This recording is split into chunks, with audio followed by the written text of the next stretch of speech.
Come on in, chaps. This does prove that we are live on Facebook. Welcome to Joe Hart, Danny Welbeck and Fraser Forster. Nice to see you, Joe.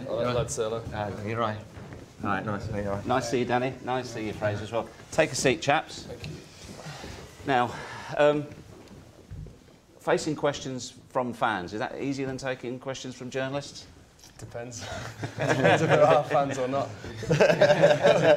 Is this good, though? A good way to connect directly with your fans? Yeah, definitely, I think. Obviously, if you have that connection over the internet, social media, to contact the players and just hear our true words. We were just saying before you came in, I mean, in Paul's day it was very, very different, but when you're out in Brazil, you've got a lot of spare time, a lot of downtime. Does it help if you get really positive messages from people and support from back home? I think, yeah, obviously people, positive support, you can't ask for much more. It's a very difficult place to physically get to, Brazil, and we appreciate and understand that it's, you know, it costs a lot of money to get out there, and you know, people do want to support us regardless of what people think. We have great support as an England team, and any way possible is only going to help us. Well, on the Vauxhall England Football Facebook page, we have got some questions for you, so we might as well get stuck straight in. The first one is from Tim Botterill, okay, to no one in particular. Roy Hodgson has picked a youthful squad with lots of attacking players. Will this help us for the future? Yeah, I think obviously introducing a lot of the young players into the squad it is going to give us great experience going forward in a few years, and obviously the manager is the man who picks the team, and I'm sure whoever's on the pitch or whoever's in and around the squad will also gain like, a massive amount of experience just from travelling to Brazil. Okay, from Aidan Llewellyn, this is for you, Joe. You're going to the World Cup as a Premier League winner. Does that give you extra confidence and belief that England can do well? Yeah, I suppose, but you know, kind of the Premier League thing finished last Monday after the parade. I think it's on to the World Cup now, and you know, I'm an England player, part of a really good squad, as Danny's just said, with some great talent, and that's what's going to give me belief in the tournament. You know, nothing really to do with the Premier League season. It's the team that we've got here. What we've also done to help you, we're going to help you acclimatise for Manaus with the temperature. Yeah, wow. Right, right. This is for you all. This is from Jack Clark. Okay, Fraser, you can go first on this. How does it feel to get the call to say you're in the World Cup? Something special, you know, something that you dream of as a kid. You know, and a World Cup in Brazil is a once-in-a-lifetime opportunity. So I think we all just get a text on just before the squad comes out. To be fair, so. You're sitting all morning just waiting for that text to come through, and you sit staring at the phone? Pretty much, yeah. You don't leave your phone anywhere, so that's a very special moment. And then obviously the opportunity to then tell your friends and family, you know, it's something that you'll remember forever. Yeah, as Fraser touched upon there, I think once you get that text, it's something you just want to share with your family, people close to you, and it's obviously inform them of that you are going to the World Cup with the England national team, and it's obviously a very proud moment, but it's something where it gives you the motivation, where you want to do a lot more and just make sure it's one of a really good experience out there. I mean, Joe, that been funny. You would have been expecting to go. You've been England's #1 for a long time, but the fact it's Brazil, does it make it equally exciting? I don't know. A World Cup's a World Cup. It's exciting to be involved in one. It's great, the whole, you know, Brazil's really kind of inspired people to talk about football in a really positive way. You know, there's no complaints about this one, where other tournaments, you know, quite recently have struggled with, you know, I don't know, murmurs about where they are or whatever, but Brazil just seemed to capture everyone's imagination, and that includes the players. It's an amazing place to play football. It's an exciting place to be, and you know, the whole samba idea around it does make it great fun. Right, this one's from Bradley Dodd. Mercer's already answered it. Which team are you most worried about facing? Well, you're not going to say you're worried, but who are you wary of? Everyone. It's a World Cup, so everyone's worked hard to get here. Done well in their groups. Brazil are the only team who didn't have to work hard, and they're one of the favourites, so there's no easy games for me. Yeah, I'd say obviously we're going to be facing great opponents in whichever team we play against, and everyone's going to have the positives and the strengths and weaknesses. So I think if we prepare right for every single game that we're going into, tactically, mentally, physically, we will always have a chance against anyone. Yeah, as Joe said, you know, it's a World Cup. You know, every team's there on merit. They've all won their own groups, and everyone will be able to prove something. You know, everyone's got something to prove to someone. So, you know, every team will be there and give 100%. So there'll be no easy games. Okay, quick fire answer here from Ben Boyle Eberl. Who were your inspirations when you were children? You can say Mercy if you want. They weren't even born. Inspirations as kids, who were they? For me, I'd say Peter Schmeichel. Obviously, goalkeeper and was fantastic for Man United, so I'd say him. You know, David Seaman obviously was a top keeper as well, so one of those two. Yeah, my two players in the Premier League that I was watching growing up would probably be Ryan Giggs and Thierry Henry, and for England, with Michael Owen. I'm exactly the same as Fraser. For me, they were the. I thought you said the same as Danny then. No, they were the main dogs. David Seaman, obviously England keeper, England legend, and Peter Schmeichel was massive personality and winning everything at Manchester United. Okay, right. From Jamie Hendley to all of you, do you ever get nervous before big games? And also, what is it actually like to play for your country? You've all done it.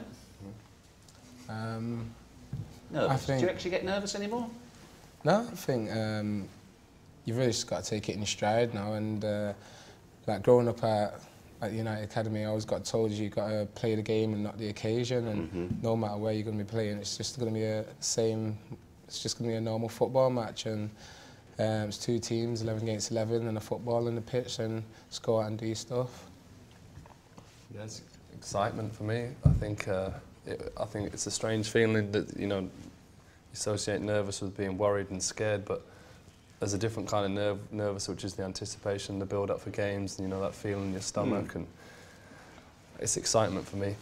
Okay, you're all off to Portugal before the games in the USA. Do these trips help, or do you rather get straight to the World Cup? And that one was from Elka Karaskins. I think it can only help, you know, a bit more time together with the lads, and you obviously need to spend that time together. You know, obviously the gaffer wants to work on different things, and that extra bit of time, something that you don't really get as an international team, because normally like the trips are so short. So this build-up will give us a bit more time to get together and work on things and team shape and the way we want to play. Okay, from Callum Young, one for all of you. That always a good one. This. If you hadn't been a footballer, what kind of job do you think you would have? Be struggling. Now, Callum's assuming you would have had a job. I'd definitely be struggling. I think we all just played football all our lives, kind of thing. So it's You knew from an early age. It's not knowing, but that's what you chased. It's what you. It's what you dream of doing. Yeah. What you work towards. Yeah. Okay. Right. From Kamran Abasov, what are your preparations before a big match, and do any of you have any rituals? I'm not superstitious at all, so... Nothing? No, well, consciously not at all, subconsciously neither. I think just before a match, night before games, go sleep. That's a good ritual. I never used to do that.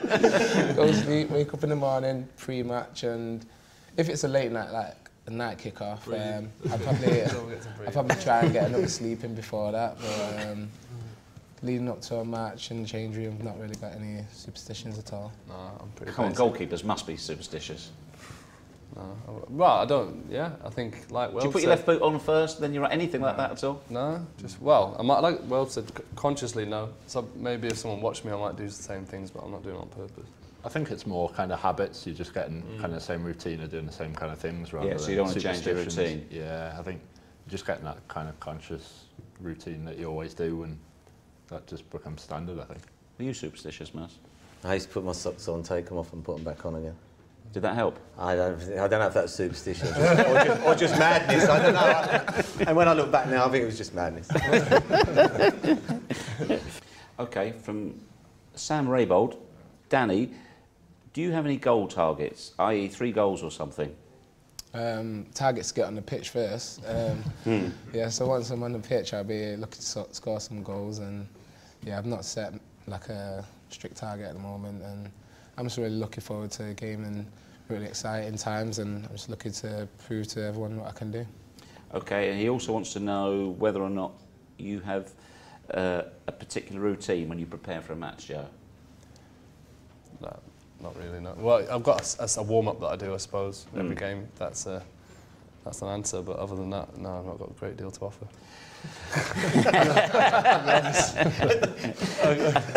Can't help him. Yeah, these are genuine questions from genuine fans. Right. Philip Evans wants to know from the three of you, do you think you've got a tough group? Yeah, I think so. I think when you look at the group, I don't think there's ever an easy game. You know, obviously Italy and Uruguay are going to be very tough, but you know, all the games in the group will be hard, and you know, with the climate as well, it's not straightforward. Just what Fraser said then. I think he's really answered that question for all of us. Yeah. Got nothing much else to say. Okay, right, from Roy Chatterjee, he wants to know, and probably after this, in this studio, it'll be a breeze for you. Do you think the weather conditions in Brazil will cause problems? It's what it is. It's going to be hot out there, standard, so that we're just going to have to deal with it. We're going to prepare as best we can. Portugal and Miami, and no excuses when we're out there. It's only weather. Yeah, I think it's going to be the same for both teams playing on that pitch that same day. So it's not just going to be difficult for us because we come from England, but it's going to be difficult for them as well. I mean, they've talked about potential water breaks if it is really, really hot. Have you thought about that at all? Would that be strange? The cold showers involved, or just? I'm a keeper. I'm bothered. I'm just. Right. Okay. Next up, I think I know the answer to this one. Conor Fury says, "Do you think England can win the World Cup?" Why not? We're gonna, we're all winners. We're all, teams that are used to winning. Is that a specific answer? Why not? As opposed to, yeah, we can win the World Cup. Is it? I'm gonna go there with my attitude to try and win every game, and if you win every game, you win the World Cup. So you can't go in with any other attitude. You can't go in accepting failure or defeat. So yeah, I think it's the same. You go into a game and you want to win it, and if we obviously done that at the World Cup, we've got the chance of winning the World Cup. So every single game we go into, I want to try and win it. Yeah, have you dared to even think about it?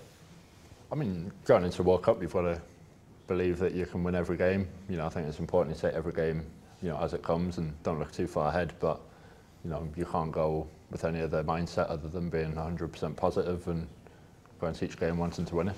You've got to remember, Greece won it not long ago, a European Championship. Yes. You know what I mean? And they're nowhere near as good as what England are.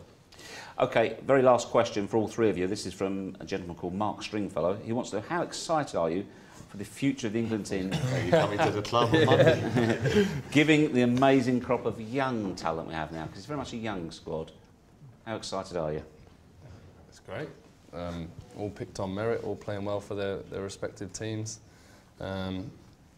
Regardless of ages, all of us have played from a young age, and we've had that. I've been told if you're good enough, you're old enough, and I think that definitely is what's going on in this squad. Danny? Yeah, as Joe said, everyone's been picked on merit, and the manager's obviously been watching all the Premier League games and maybe different games, Champions League, all the cup games as well. So SPL. Yeah. So he's obviously. Give him a dig, Fraser. I will do that. Right, I might not be standing in. Hey, don't injure him before we go. Right, thank you very much indeed, chaps. Before you go, would you mind just signing this England shirt? So one lucky Facebook fan can win this, if you can do the honours for us. Yeah.